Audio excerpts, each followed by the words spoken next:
Hello and good evening, everybody. Welcome to another episode of Beginner Breakdowns. I am Encore, and with me, as always, is KZA. How are you doing tonight? I'm doing good. Honestly, I had to drag myself away from the beta to come here, so I'm not going to blame anybody who doesn't want to do that as well. Yeah, at least you're one of the lucky guys that actually get in. It took me forever. I remember just puppy dog watching that freaking just log in every like 5 minutes and it kicked me out. Log in, kick me out. And then the one time it would actually get me in, what would happen is I would actually start a match. It would be like in the loading screen. I'd have Ed picked, and then before the match started, it would kick me out. And I was like, I am so close to actually playing this character, but I know the servers aren't like good to go. But this was like probably 20 minutes after they made that announcement last night that they're having issues with the beta. So I was just like, come on, don't do this to me. I actually have to get up in the morning to work. But they actually fixed it up pretty good, and I played a little bit today, and it was actually in pretty good shape. But we know a lot of you are playing the beta, we know a lot of you are watching some other streams. There's also E-League on. It is a busy night for Street Fighter, but we are still on schedule and gonna bring you some good matches to look over. But today is a little different because we're gonna be doing something that we like to call the Salty Series, which in short is pretty much going over a, high-powered match. At least for people who are starting to learn. We may go into more gold and plat games in the future, but this is going to be a match between two silver players, two mid-range to high silver players, and this is actually from our tournament that we just held last Sunday. And we're going to be going through the whole set. This is the losers finals. It's the first of three, and as you can already see, it starts out with Quentin XD playing Balrog and DB Rockstar with Guile. And these are two very annoying characters that a lot of people have issues with, and we feel this is going to be the best way to teach you guys how to deal with some of these annoying matchups, because, how many times do you say that you actually like facing a Balrog or a Guile or a Zangief or an Ibuki or anybody like that? They're annoying characters. They're really good. They got a lot of tricks, quote unquote. So we're going to teach you the ins and outs so you don't get so frustrated next time that happens. So what do you think about this, KZA? Going over some of these annoying matchups to enlighten people and get, kind of pull the wool from their eyes so they're not so scary. Well, as the player of a very scary character myself, I can't help but feel I'm sabotaging myself a little bit, but that's actually a good point to start on, is that a lot of these matchups prey on your fear. Balrog and Zangief have their infamous explosive damage. Guile has his really annoying ability to keep you stuck on the other side of the screen. Ibuki is just confusing for a lot of people. And that's kind of step one to beating them, is to kind of watch something like this or read something like this and just go over it and figure out that why it's scaring you and how to make it less scary. So that's what I'm hoping we can do tonight, is make at least some of this less confusing and less scary to players so that they can figure out an actual game plan and not just spend the whole round kind of just staring at the screen, being afraid of the next SPD or the next Sonic Boom or the next, ridiculous V-Trigger half-health combo. Yeah, like, we kind of went over a little bit of that last week. We're talking about how Zangief, a lot of people get scared. They don't want to get in on Zangief, but that's, it's not scary. Just get on it. Just don't be scared. Get in on him. Throw some buttons. He's not going to SPD you or get you some crazy mix-up every single time. Not every single Geef is going to put you in that hard mixer right away.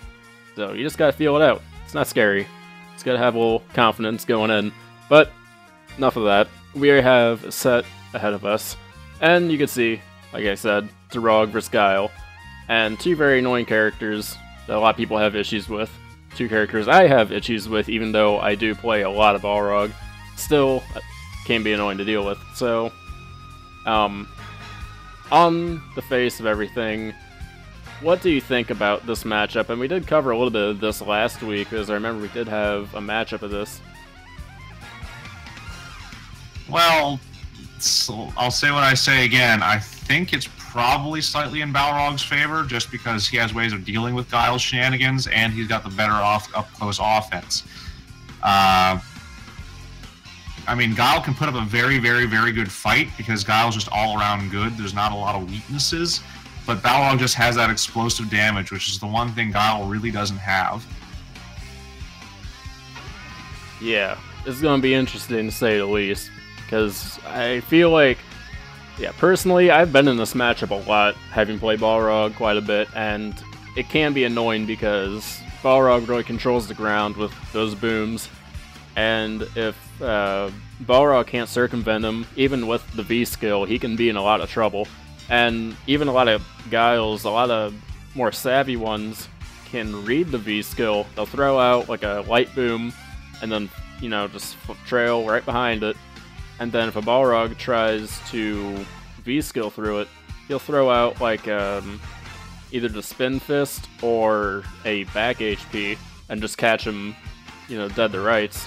So we'll see if DB Rockstar has this, but we won't know until we start the video, so that's what we're gonna do. Come on. Come on. The cursed buffering. I know, it's truly an evil. Come on, I know you got it. 2, 5. There we go. Technology. It can't be beaten in submission.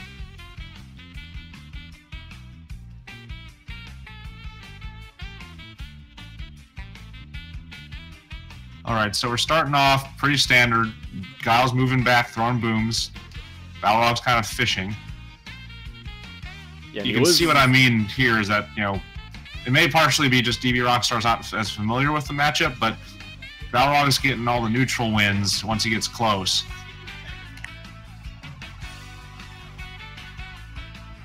It was a strange anti-air with stay medium punch, but it managed to work for him. That may have been an accident, personally. But he is doing a good job of playing in, got a good mix-up there. And he gets thrown right in the corner, and he is going to get out, because DB Rockstar is not doing a good job of corner control.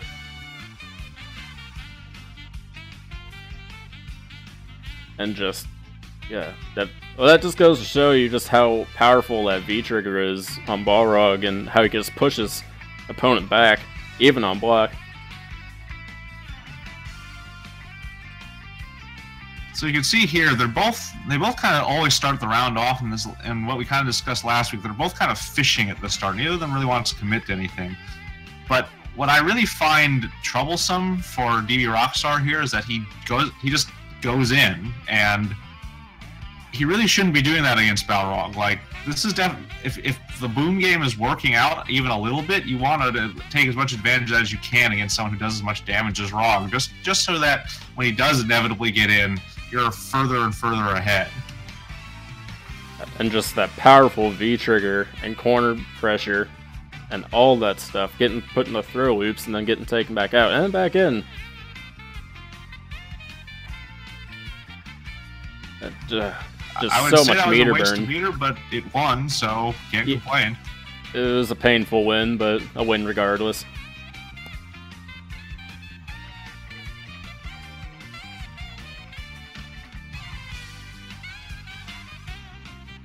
And so here we can kind of see what I was talking about before. You know, Guile is not like, you know, just getting... A lot of characters, once someone like Balrog or Zangief is in on them, have nothing. They just kind of have to sit there and take it. Guile is not that way. Guile has a lot of options for fighting his way out of things.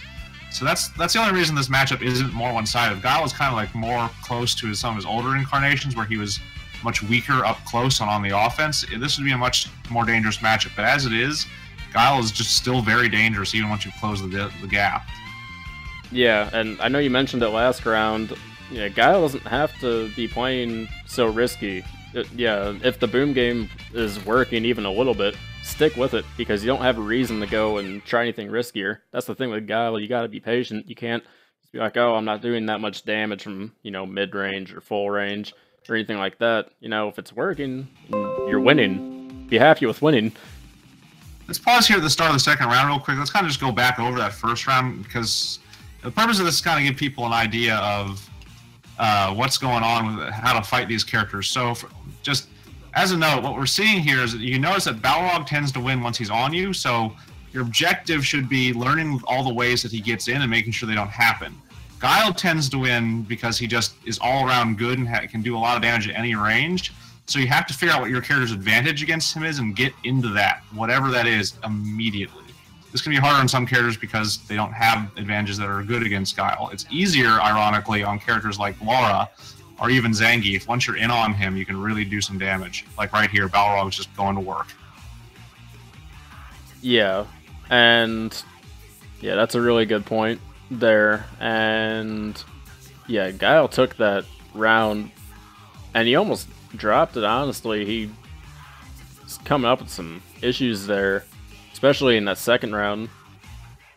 Such a good screen freeze right there. Come on. I think it's because it's such a big video, it's having buffering issues.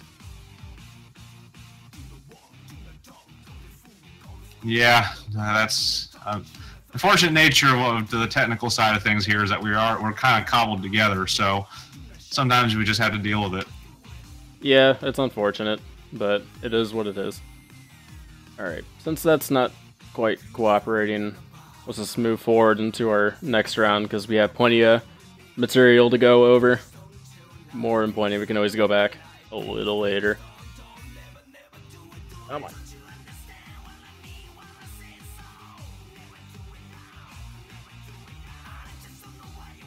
What is this music? I'm trying to remember what this is. While you work on that, I'm just going to kind of go over the principles here. So you can see, if you've been watching along with us, what you can see is that Guile has been tending to win when he can keep his little bits of damage adding up and keep Balrog from landing his big combos. Whenever Balrog gets one of those V-trigger combos off, he tends to take that round, just because there are almost no characters. There are no characters who can really stand up to the full might of a committed Balrog combo. It just hurts so bad. So your objective against Balrog is to not let him get those, and that means taking advantage of his weaknesses, which is that he does not have a strong wake-up game, and he does not actually have a strong ranged game, despite what people throwing out ridiculous, dash straights. Figure out what you can do to counter, random long-range attacks, and then once you can get on him, don't let him take the advantage when you're up close. Make sure you pressure him, and then once your pressure is over, get out of there. Force him to follow you. Come on. As for Guile, you have to play very patient. Figure out, don't try to jump in on his booms. It's very difficult to get a good jump in. Just get in there slowly, block it. One thing that a lot of people have trouble with is cracking someone who's just holding down back, throwing booms, and then flash kicking when you jump. What you want to do against most of those people is just get to a spacing where if you jump, a flash kick will miss. Practice that spacing in training mode, and then jump so that you can see if you can get him to flash kick thin air and then punish him on the way down. Then you're in, and then once you're in, Guile has a much harder time with things. Yeah, that's a really good point. And Balrog definitely has, the frame trap game to be able to screw over Guile that close. I mean, we even saw it a couple times off the V-skill overhead. Even on block, he was throwing out the stand LK target combo and was stuffing anything Guile had besides any EXDPs he was throwing out. But, Rog has all the tools when he gets inside to be able to mess up Guile, and Quentin XD really needs to utilize that if he's gonna do well in this matchup. And now if this video would load, then we might actually be able to watch the rest of the set, but looks like we're in a burst of 3 with YouTube right now, and we are not winning. Let's try refreshing the sync video page. I think that's what's happened is you've lost it. Possibly. Alright. Alright. Let me go and find this.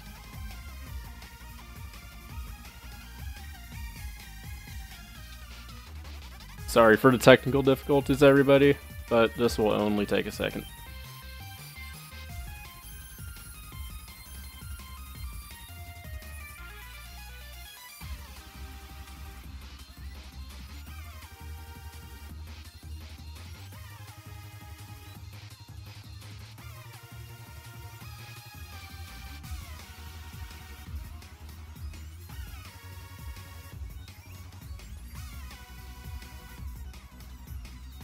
That looks like it might be working. Alright, I don't know if it's coming up on your side.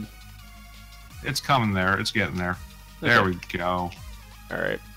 We're back. Alrighty. Very good. Okay. Score 1 YouTube users. Okay. Round 2 is coming your way.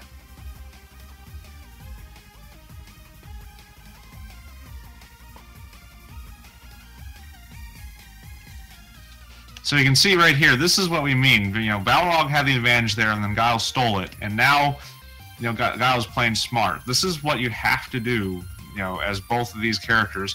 And this is what you have to do against Guile and Balrog. It's a good illustration of their strengths and weaknesses in a way. You know, Guile has to play this kind of fend-offy game until he can get in up close. He can use light confirms and stuff to get you back off of him, but he can't really. He's not as good as applying long-term pressure up close as a lot of other people. Balrog, on the other hand, has a little bit of trouble getting in, but once he's in, it's just here comes the pain train. Yeah, that's really what it is, and we could tell that Guile doesn't have that crazy offensive pressure that Balrog can give out, and he really has to choose his spots if he's gonna get any damage, so it's really something else. Yeah, DB Rockstar is gonna have to be careful if he's gonna get his damage.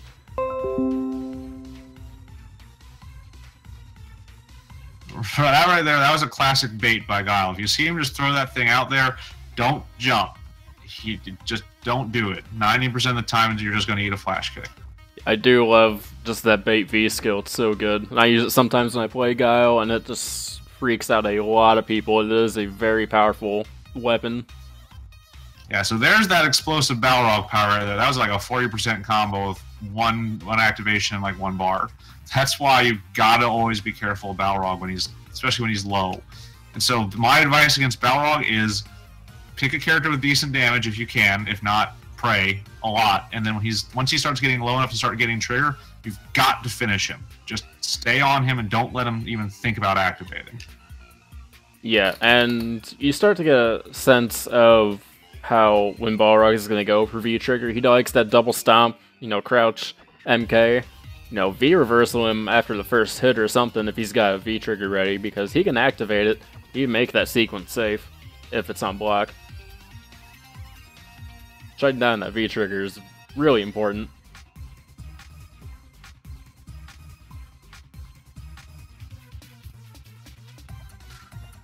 The other big thing against Balrog is that, his classic mix-up is he's got a high, medium, and a low off his dash punches using his V skill cancel.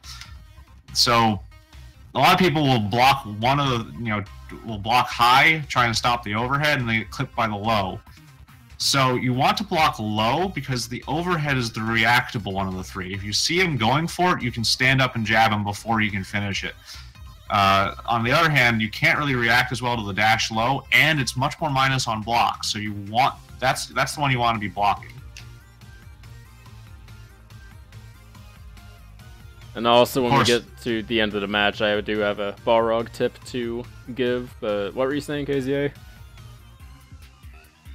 I was just giving general advice about how to avoid the classic Balrog overhead low mix-up, and that I would say against Balrog, you should be blocking low and need to train yourself to react when he goes overhead, because both the overhead and the low are punishable, but the low is harder to react to.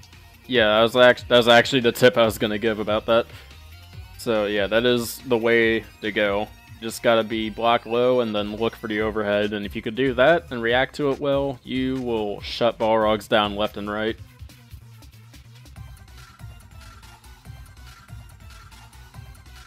And there's the first tap I've seen. So, turnaround punch, tap. That's another thing that scares a lot of people against Rogs. You know, it's big, it's yelly, it's nasty. So the two things about it are, it's got a fairly slow startup. I'm not sure if it's quite a reactable start for most people. It's fast enough that it's still hard to react, but it can be jabbed on startup if you're looking for it.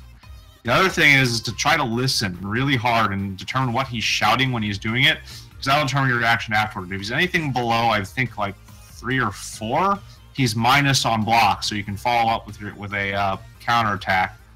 If it's above, I think 4, he's now neutral or plus, and you should just hang tight. Don't freak out. Yeah, I don't remember. I don't know the exact ones. I think tap 1. I think it's -3. I think that's the only one that's truly. If you're facing somebody who has a like a 3-frame jab, they can actually punish you on block. But besides that, tap 2 is -2, I believe. So if you're Balrog and holding block after you do the block tap, then you're good to go. But yeah, the level 1 tap is the only one that's truly punishable on block, and then once you get into level 4 is neutral, I believe. So yeah, that is what I would say about that. And you brought up an interesting point that I wanted to build on. I actually saw this in the match. Saw Balrog, he went for a overhead mix-up off of something, and DB Rockstar here, he stuffed it with a jab in the startup of the overhead. And a lot of people, I don't see him do this enough, you can stuff that overhead very easily. You just have to recognize the animation, because a lot of mix-ups that Balrog goes into, where he'll do like a jab into V-skill overhead, or like a medium into a V-skill overhead. You know, don't be scared by the overhead. It has so much startup frames that you can almost throw a medium in there, but by the time or before the overhead hits. So if you can recognize to stuff him out of that overhead, that's just one more opportunity you have to, you know, put the offensive on Balrog, and you need as many opportunities as you can in order to do that. That's my Balrog tip of the day. Absolutely. Shutting Balrog's offense down is the only way you're going to win against him. If you let him get that offense going without contesting it consistently, you're going to lose rounds because he steals them from you with a half-health combo. That's just the nature of Balrog. He's vulnerable to being shut down, but you have to be ready to do it. Whereas, on his opposite number there, Guile, it's kind of the opposite. He doesn't have as strong an offense, and so it's less about shutting him down and more about just staying in there. Alright, and this is where things start getting interesting, because there's actually a character change here, and you'll see here in a second who he chooses. And I guess skip forward a little bit. Actually, no, it might screw things up. I don't want that. Okay, but in short, Quentin XD switches over to Ibuki here, which is very interesting. Very, very, very, very, very interesting, because personally, I feel Ibuki is going to have a harder time against Guile than Rog ever would.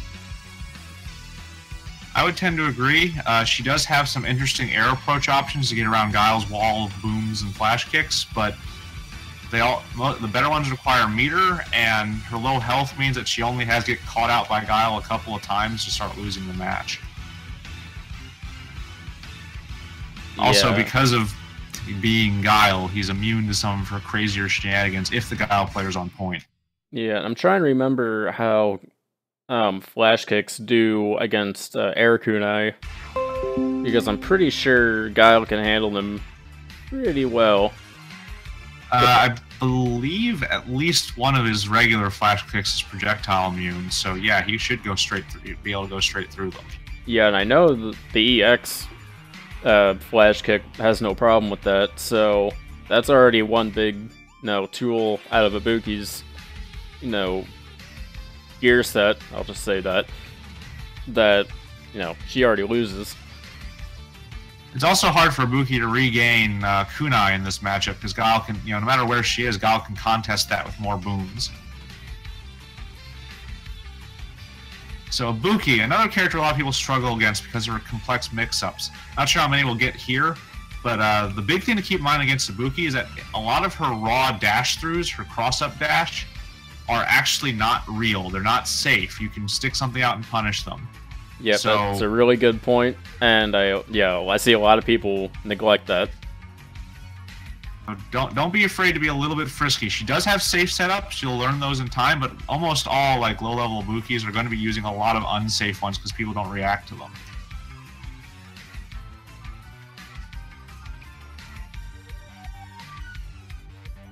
Yeah, see right there, that was probably an attempted air kunai, and EX Flash Kick just says no.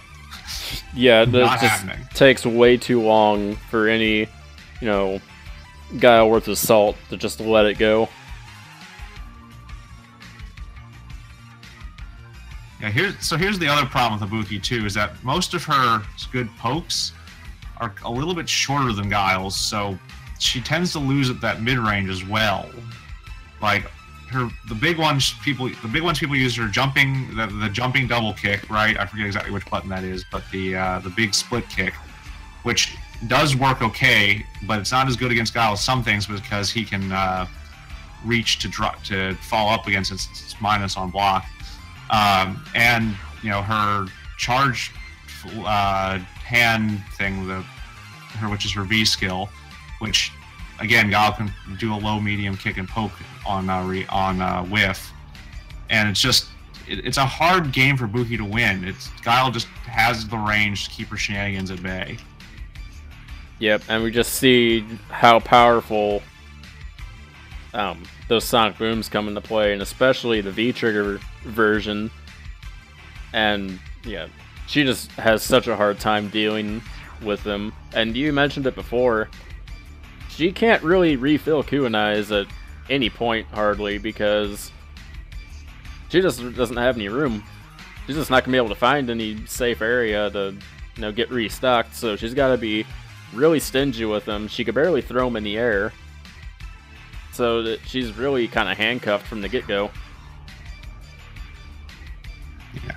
So against Ibuki, that Ibuki got trashed, but this is a bad matchup for her. So what do I do if I'm facing an Ibuki? I'm just confused. I don't know what's going on. So step one, recognize that most of her pressure is going to alternate between real safe block strings and block strings that leave her minus but look a lot like the regular ones. So you just have to kind of get an eye for recognizing which block strings are actually unsafe.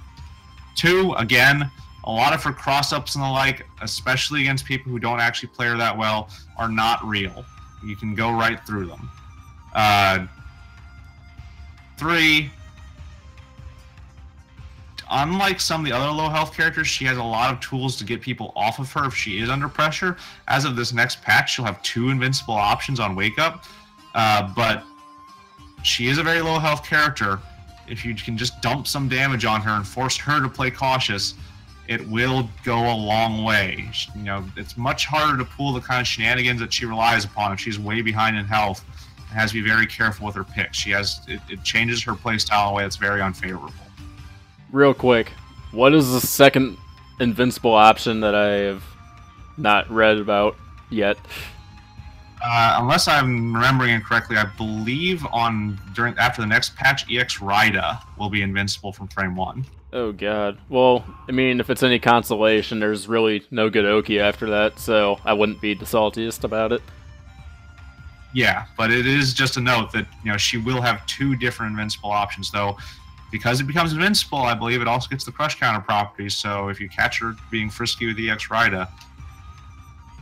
Ooh, interesting. We'll have to see how that plays out, but yeah. So, in general, going over the set, Quentin XD starts with Rog, and just really doesn't do the best job, which is kind of a shame because he actually wasn't playing that bad. You could definitely tell in the beginning of the set that DB Rockstar wasn't playing an optimal Guile. He was being a little too frisky in the beginning. He wasn't playing that cautious Guile that he really needed to play.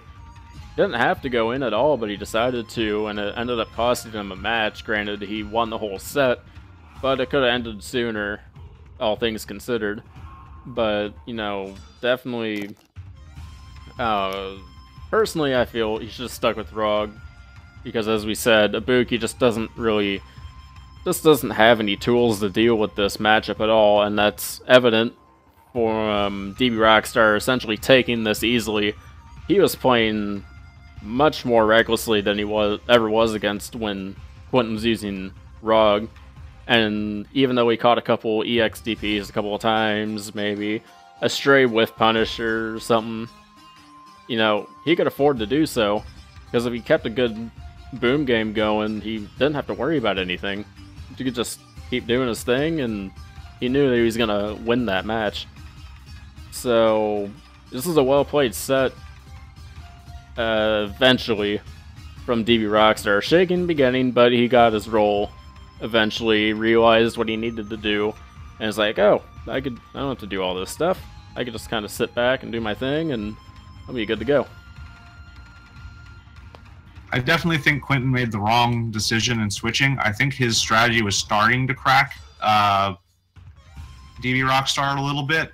You could see that he did lose that second to last game, but it was a much closer one than the first game that DB Rockstar won. And I feel like if he had stuck with the plan and just maybe played a little safer, gotten jabbed less into flash kick, he probably could have taken the next game with Balrog. But he didn't. Either he didn't want to adjust, or didn't recognize that adjustment, or he just thought that he needed to try something new. You know, there's a bunch of reasons you'd switch like that.